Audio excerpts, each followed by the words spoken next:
மலரோடு தனியாக ஏனெங்கு நின்றேன் என் மகராணி உனைக்கான ஓடோடி வந்தேன்.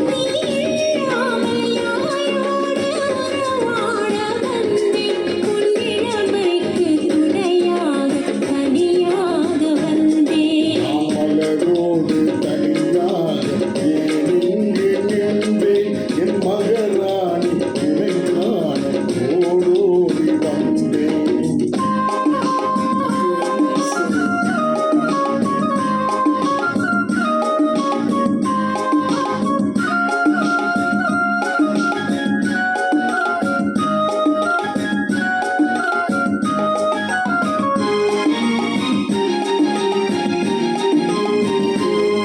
நீ வருகின்ற வழிநீதி யார் உன்னை கண்டார் உன்வனை கொஞ்சம் கை மீது பரிசென்ன தந்தார் உன்மலை கூந்தல் அலைபாய அவர் என்ன சொன்னார் உன் வடிவான இலை மீது உரை என்ன தந்தார் மலர் கூந்தல் அலைபாய அவர் என்ன சொன்னார் உன் வடிவான இலை மீது சுவை என்ன தந்தார்.